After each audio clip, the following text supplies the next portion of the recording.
Welcome everybody. It's John Denton here, DNA of Business, with an interview with Chris Milne. And by way of introduction, Chris is a business valuer in Perth, Western Australia. Been a business valuer for over 25 years, I believe. Doesn't look that old, but been a valuer. I've got good lighting on, John. That's why. And I've just had a haircut as well. Oh, very good. I need to get a new makeup artist on my end. But yeah, we had a chat back in April the 9th it was, which was about 3 or 4 weeks into this whole COVID-19 thing. And the reason for the chat at the time was to talk about what we thought was going to happen with business values as a result of the virus and the shutdowns and all the things that were going on. So it's been interesting looking back over that, and we're now almost 4 months into this. And so I thought it'd be a good idea to have a chat with Chris again and just get an update. Chris publishes a newsletter quarterly called Business Vales Newsletter, which is a fantastic document that most business brokers in town and I think around Australia refer to. And we'll tell you a little bit more about that at the end. So, Chris, one of the things we talked about, or one of the things you brought up last time, was a thing called AV, after virus. I'm not sure that there's going to be an AV now. We certainly don't know when it's going to be. That's one thing about it. But yeah, look, it's interesting. And by the way, this is stuff that when I'm talking about business values in the market and all that sort of thing, a lot of my role, I'm a compiler of information, so I don't make the information up. It actually all comes from a fraternity of business brokers out there. And for instance, I've just prior to this podcast been in a virtual workshop with 80 business brokers from the Australian Institute of Business Brokers, and so and what that means is that I'm getting input on the market from all around Australia, and including Western Australia, to see what's going on. So we can theorise about things, but it's really good to get that grassroots input from the people out in the marketplace. So that was something which I'll impart some of that today. Okay, fantastic. So what are you seeing generally as far as business sales and sellers and buyers? When we talked 4 months ago, buyers were pulling out of the market, sellers were taking their businesses off the market. What sort of happened over that period of time? Is it the same? No, not at all. No, it's been except for Victoria, which obviously for obvious reasons is still, but in terms of just Western Australia, the vast majority of buyers have returned to the marketplace. The majority of those deals that fell over just prior to settlement when COVID hit have all been resurrected, and people have proceeded with those deals. The market, the business sales market has really recovered quite well, although it is segmented in terms of where the strength lies, and the businesses that are selling well is very different to a market where there's some that just aren't selling well and are becoming more difficult to sell. So that's sort of state of play. Okay. So, and what about the prices? Have they sort of dropped, or I guess it's difficult to say. We'll talk a little bit more a bit later, more detail about valuations, but generally speaking, I don't think the prices have dropped. I think there's a quality aspect. So quality businesses, if anything, may even have stronger prices. But businesses with any weakness are getting even weaker prices, if that makes sense. So there's actually a lack of quality businesses for sale in the marketplace compared to what there was prior to COVID. I think around Australia, including WA, the number of listings in the marketplace has reduced by between 15 and 20%. So less businesses on the market, buyer demand at least as good now as it was before COVID. So interesting times ahead. Okay. Yeah, that's an interesting one. And with the economy as well, I know in your newsletter, your latest version, you talked about the state of the Australian economy, and 4 months ago we talked about going into recession. What's your take on that now? Well, I think at the moment we're in kind of what I call fake recession. We're not in real recession yet because we're being held up by JobKeeper and Cash Boost, and so it's kind of like the reality of the recession hasn't hit, even though technically the recession has hit. The real rate of unemployment is probably over 10%, but that's just not being felt. It's even, you even look at things like, when we look at what we talked about last time, we were trying to predict what business is going to go better and what ones are not going to do so well. One of the businesses that, the business types that is doing better in the last couple of months that I didn't predict is actually the discretionary spend retail. And that's been because, A, we've got JobKeeper, but B, because people haven't been able to travel overseas, and people have been locked in shutdown, and so all of a sudden they've come out, and I think it's all been about a bit of sort of retail therapy, whether it be, domestic tourism. We were down in Dunsborough a couple of weeks ago for a bit of a holiday, and people were out and about. People were spending money. Retail businesses were doing well. Hospitality in some parts was doing okay, where there's not a big crowd sort of distancing issue. But I think that's a sugar hit. I think that you're coming out of lockdown. JobKeeper's still there. You're not traveling overseas, and so you're spending a bit more money on most things, including discretionary retail. But there's some sugar hit about that, and I think some short-termness about that. Yes, it's going to be interesting to see when JobKeeper comes off or reduces, and well, if the borders open up as well, I mean, I guess opens up a whole new world. No, that's right. That's right. Yeah, it's that's why we talk about domestic tourism. Well, that's a bit segmented too, because the sort of West Australian holiday where you can drive there and where it's intrastate stuff, that's all going well. But if your business has relied mainly on international or interstate tourists, those businesses are still obviously suffering a bit. Yeah. And I know I've got a client on Rottnest Island, and that's been an interesting time as well, having been closed down because of it became a quarantine spot, and then just when they thought they were going to stay closed down till September, it all opened up again, but they could be closed down at 48 hours notice. Yeah, but it's interesting when I talk about business values. Good businesses are probably, if anything, getting stronger multiples, maybe the same or stronger, and maybe those weaker businesses getting even worse. There's a lot in the market now about some form of vendor terms being required. So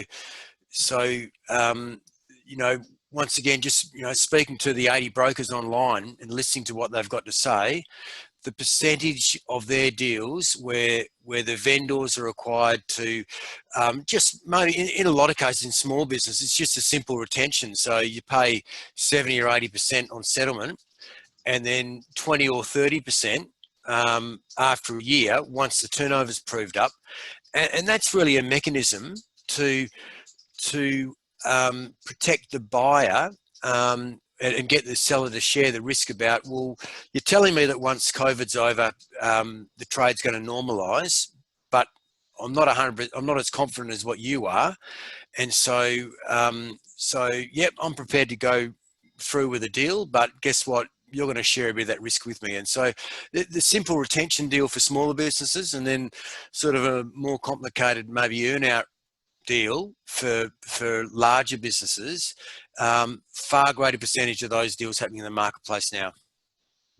Yeah, that's interesting. And, you know, the finance broking and the banks, are you seeing what, you know, how is lending happening? I know in the past, since the Royal Commission, it's been pretty difficult to get a loan. Has that changed? No, it's still very difficult. And, you know, a lot of the brokers will tell you that their belief is that the biggest impact, negative impact on business values in the last 2 years has actually been access to finance. So it's literally access to finance, and it's a really interesting scenario. And what it does present for buyers, though, is it presents, if you've got your finance in hand, you're going to get a really, really good deal, because the multiples you're able to buy businesses for now, compared to, you know, interest rates and the cost of servicing your loan, is you know, the best position you've probably been in for many, many years. So you know, finance, you know, if you can control your own finance, you're in a very, very good position to buy. And once again, from a vendor's position, if you have to help that finance situation by offering some vendor terms, then you're going to get, you know, a full value for your business. It's an interesting question, I think, John, that, you know, the market value of a business is maybe now not based on 100% of payment at settlement, because typical market terms are now going to be some sort of retention going forward, I think is the state of play. Yeah, I remember 12 months or more ago when we had a coffee there, you were talking about seeing more vendor finance and people buying into businesses. Yeah. I think there was, at that point in time, it was logical that was going to happen. It was starting to happen a little bit, but I think now, but brokers, you know, weren't particularly keen to do that unless they had to. Now they have to. So they're saying, well, you know, my buyer's not going to buy this business unless some of that sort of that safety of a vendor terms or retention is offered. And so now they're becoming more regular now because of that setup. Well, that's right. Yeah. I mean, I've put people off with vendor finance in the past, but as you say, I think that now we're getting to the point where there's no choice really. It'll be interesting.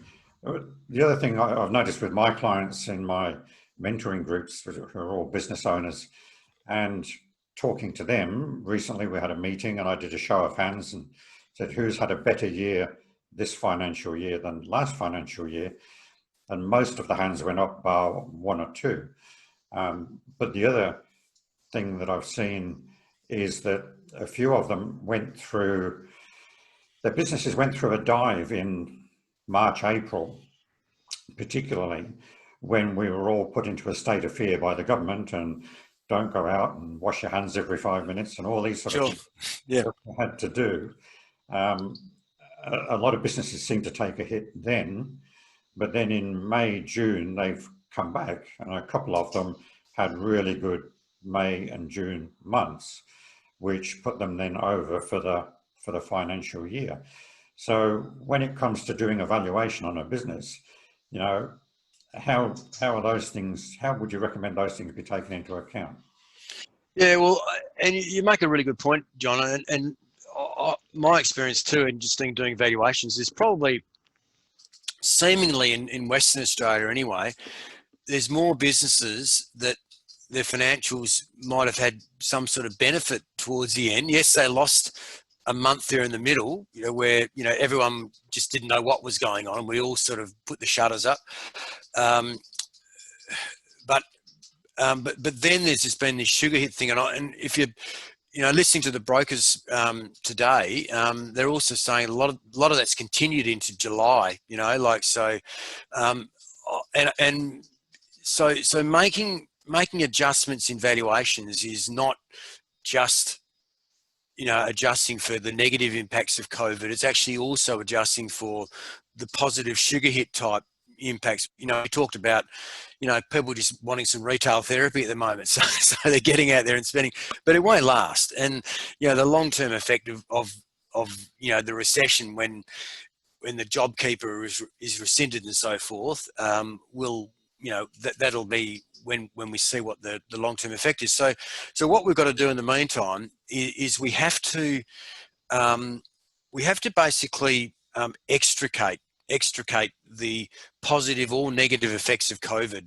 And what that means typically for most businesses is that only using the first 8 or 9 months of accounts for the 2019-20 year, because the last 3 months were affected. The last 3 or 4 months were affected. So what I've been doing in practice when I'm doing my valuations is actually getting the business owners or their accountant to give me, yes, the full year accounts, but also the accounts just up till the end of February, and preferably with last year's profit and loss alongside, so you can see where the business sits toward compared to the previous year, so 2018-19. If the 2018-19 year and 2019-20 year up to the end of February were looking similar, then you're almost probably better to use the full year 2018-19 as the best estimate of the current profit for the business, rather than trying to dive in and work out all the ups and downs to do with COVID, JobKeeper, cash boost, rental subsidies, loss in trade, gain in trade, they were all extraordinary. Rather than trying to work that out and try to present that story to a purchaser, I've looked at this whole cocktail of things and I reckon you draw a line like this. Well, the purchaser is going to look and say, well, I'm not that confident about that, but if it was trading the same up to the end of February as it was in the last year, then I'm probably going to be willing to accept that your normal trade is going to be similar to 2018-19. That's an interesting one, isn't it? The question then for the buyer would have, I guess, is when's it going to get back to normal?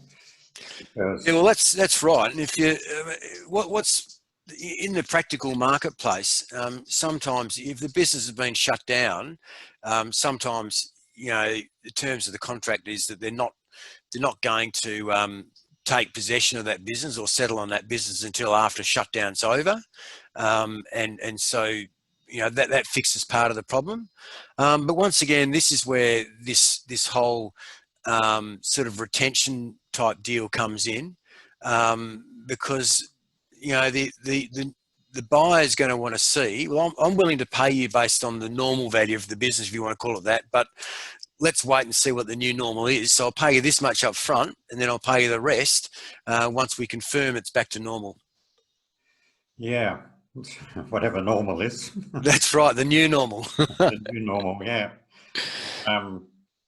Yeah, it's interesting. That a thought came to mind then about commercial real estate and office space. I mean, do you see what's happening in that area? I mean, now with people, I've been reading media articles about how employees aren't wanting to go back into the office.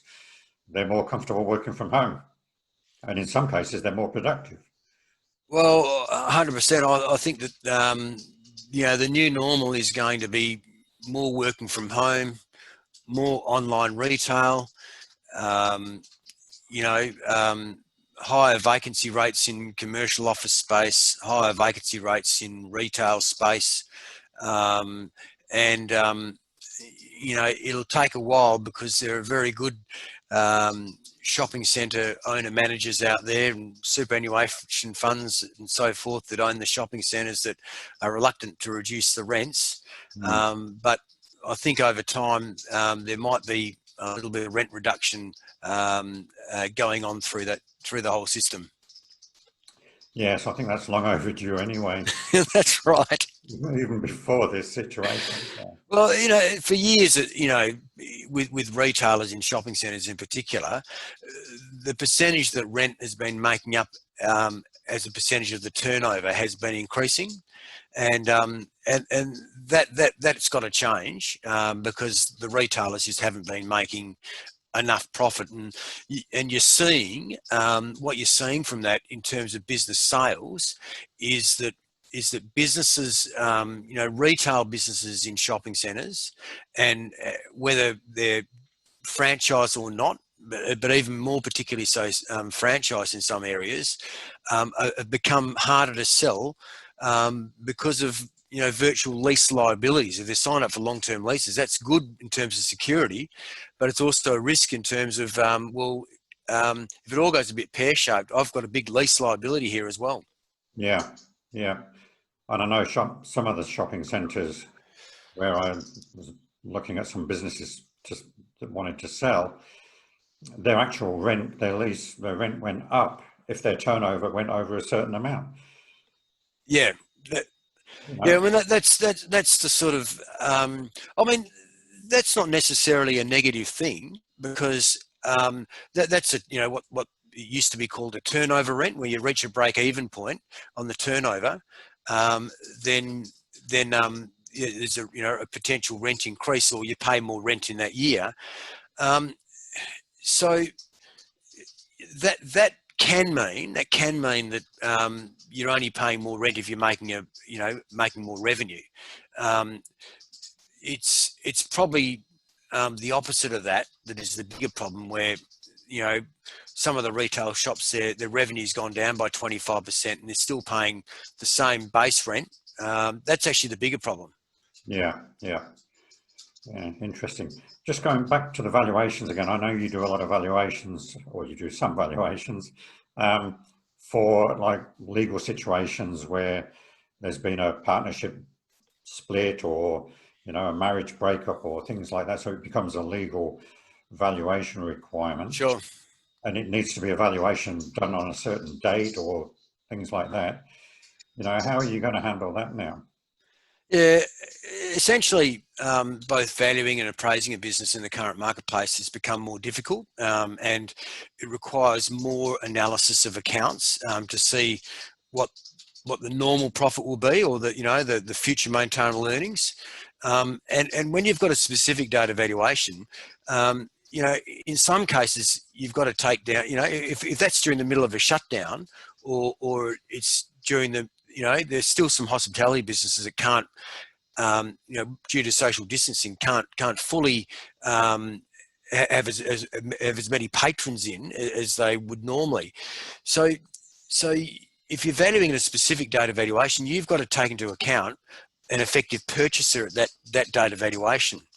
And sometimes that means that that purchaser is going to have to wear the loss in profit up until the situation becomes normalised. And so if the prediction is it's not going to be normalised for 3 months, then in that time you're going to be $50,000 per month below normal revenue, then you value based on normal business value, but less $150,000, or 3 times, 3 months times $50,000, to give you what the current value of the business is, knowing that the purchaser's got to take on that period of reduced trade.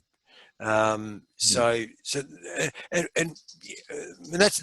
the rough estimate of doing it. I mean, if the money becomes bigger in terms of and the periods become longer, then you should also be applying a sort of a present value of the loss of that revenue to get the time value of money included in that calculation as well.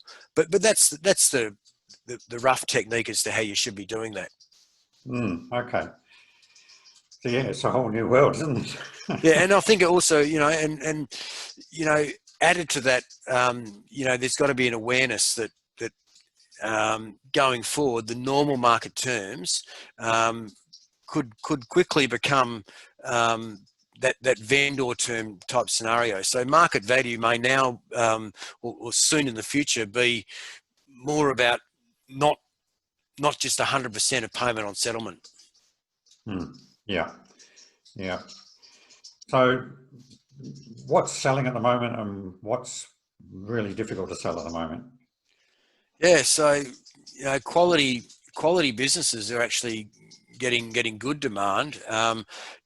Anything that's online retail, online retail is consistently gaining market share.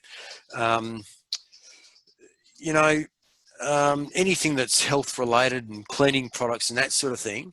It's probably an argument that some of those businesses, that may not be just short term. For some businesses, it might be, but who knows? Maybe we're going to wash our hands more for a fair period going forward.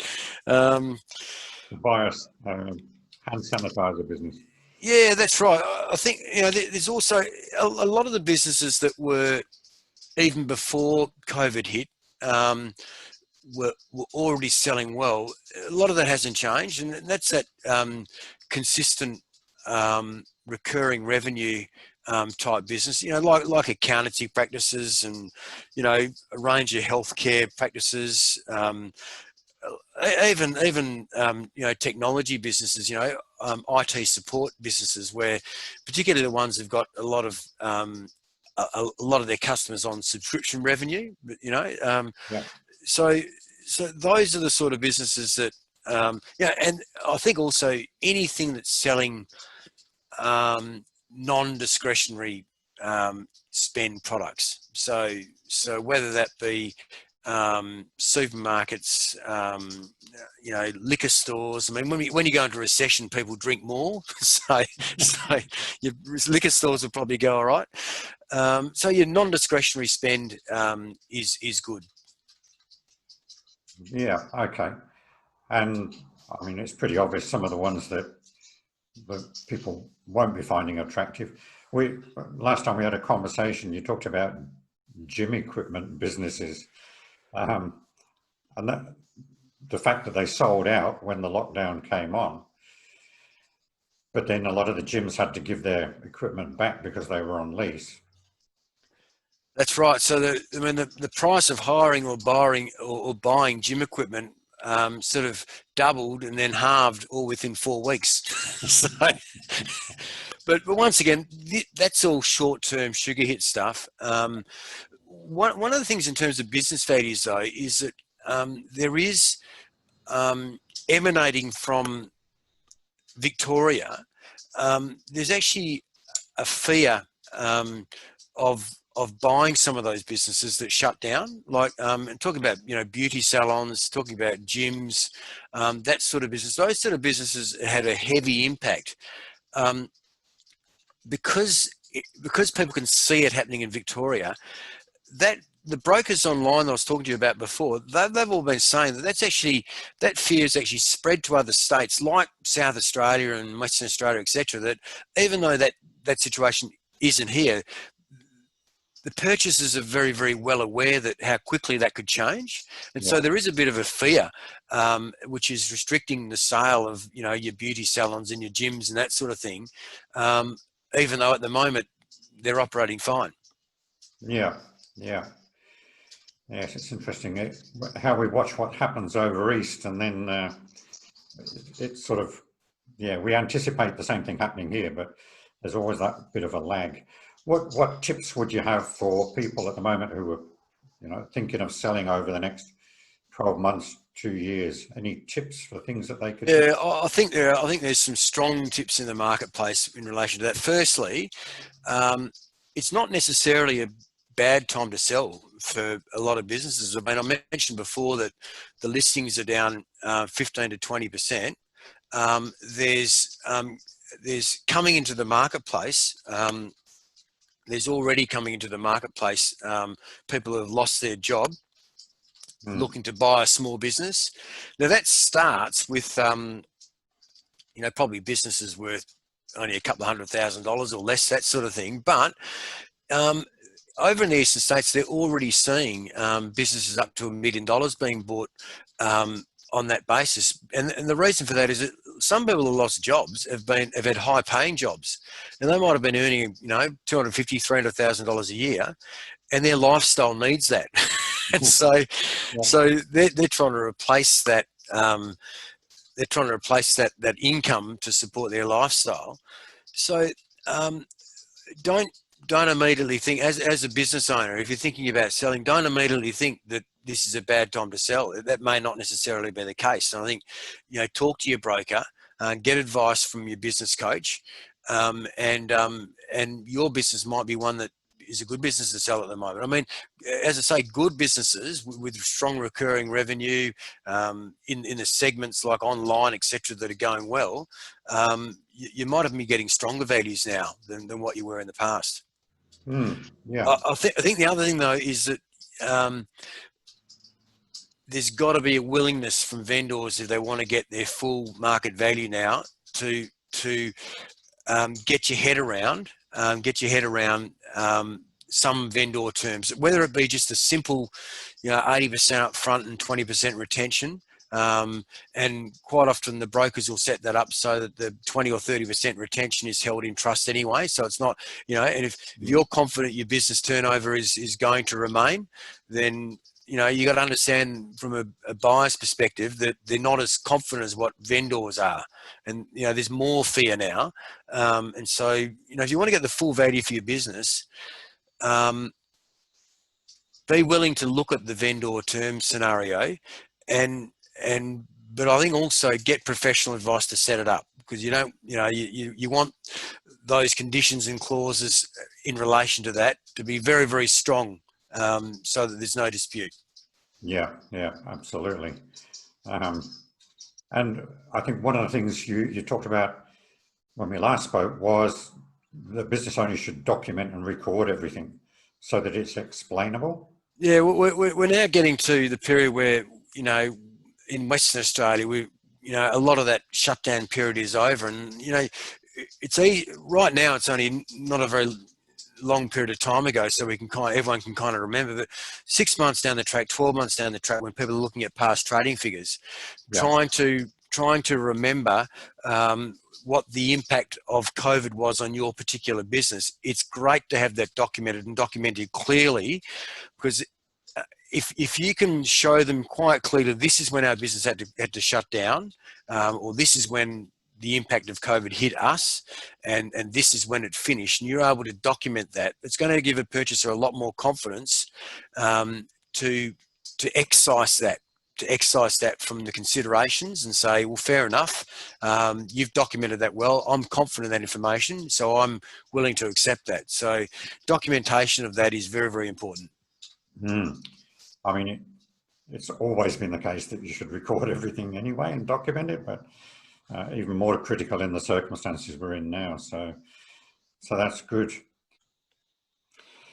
So Chris, an area of interest would be JobKeeper. Because of the JobKeeper payments at the moment, if a business is getting JobKeeper payments and they sell, what happens in that situation? Yeah, well, it's a really interesting point you bring up, John, because it's probably a little known fact that it's actually very, very difficult for the purchaser of the business to retain those JobKeeper payments.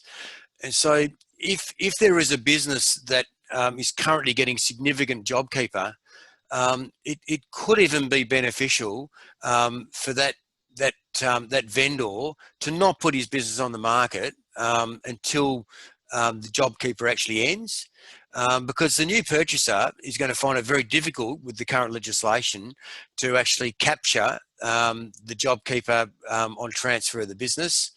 Evidently, there is some chance of doing it with a company share sale, but even that is evidently very, very difficult. So probably the recommendation in that situation is to, if you don't have to sell it now, wait till JobKeeper's over, and that sort of clears itself up. Wow, that's interesting. Yeah, I would have thought at least with a share sale it would have just gone with the business, but that doesn't happen. Yeah, the brokers in the marketplace, I don't know the exact, you have to get a legal out to sort of understand exactly why that happens, but evidently that's been very problematic in actually trying to capture the ongoing JobKeeper payments. So I think we've pretty well covered most things. There was an interesting article that I know you and I both read this week about an innovative way of That was great. the coffee caravan business in Queensland, where the owner's actually running a raffle to sell it. I've never seen anything like that before. I don't know if you have. Well, I think what a great idea. What a great idea. And it was in a remote town, wasn't it, John? It was, Yeah. in a remote town that, Or something. Yep. Yeppoon? yeah, Yeah. you're playing where you're going to be pretty unsure of who the purchasers are going to be and what the market price is going to be and that sort of thing. And it's I thought it was a great story and a very innovative way of trying to sell a business. I'm not sure it's going to become commonplace, but I think in the end, I think doing the numbers, it was only a business that was going to be worth maybe up to $100,000 or something like that, and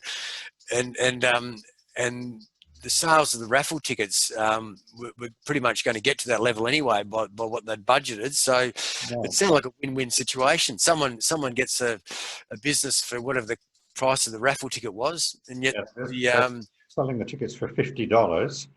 Yeah, and you did get something for that. You got a painting of the actual coffee caravan sort of thing. So you actually got something for your $50, but that put you into the raffle. And the owner was hoping to sell 1,900 of these, which would have made her $95,000. And somebody gets a business for $50. Well, the best deals in business are win-win deals, and that sounds like a win-win deal to me. Me too. So, well, I just love people who come up with these crazy ideas. Well, not so much crazy, but out of the box ideas. Yeah, no, 100%, 100%. Yeah. So, Chris, your latest Business Values newsletter's out now. So, how can people go about getting that, and how can they go about contacting you if they want a valuation done?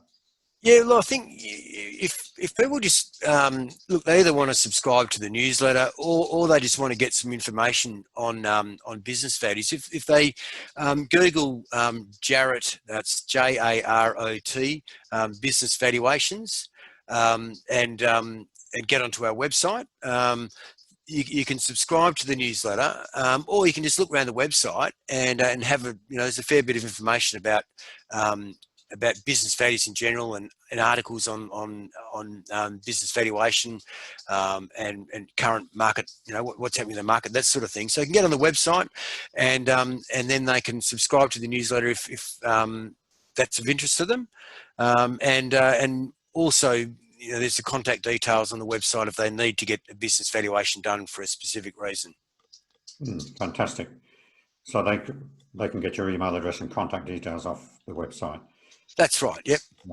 Okay, terrific. And I highly recommend people do that. Go and have a look at the website. And yeah, if you're in the game of selling businesses or buying businesses, or you're looking to do that, then subscribe to the newsletter. It's full of great information every quarter. So well done on that, Chris. And thank you again for your time and coming on. And maybe we do this again in another 3 or 4 months and see what's happening then.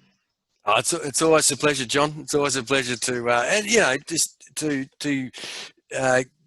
get a feel for what's going on in the business valuation market, and also to get some contact with yourself and all of the business owners that are in your fraternity as well.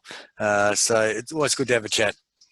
Thank you. And if anybody listening or watching is looking for some help on getting their business ready for sale, then you can contact me. That's john@johndenton.com.au. And you can go to the website, johndenton.com.au, to find out more information on the services that I offer. And you should see a couple of pop-ups come up on the screen if you're watching this on YouTube, where you can click to go and see some more videos on business tips and getting businesses ready for sale.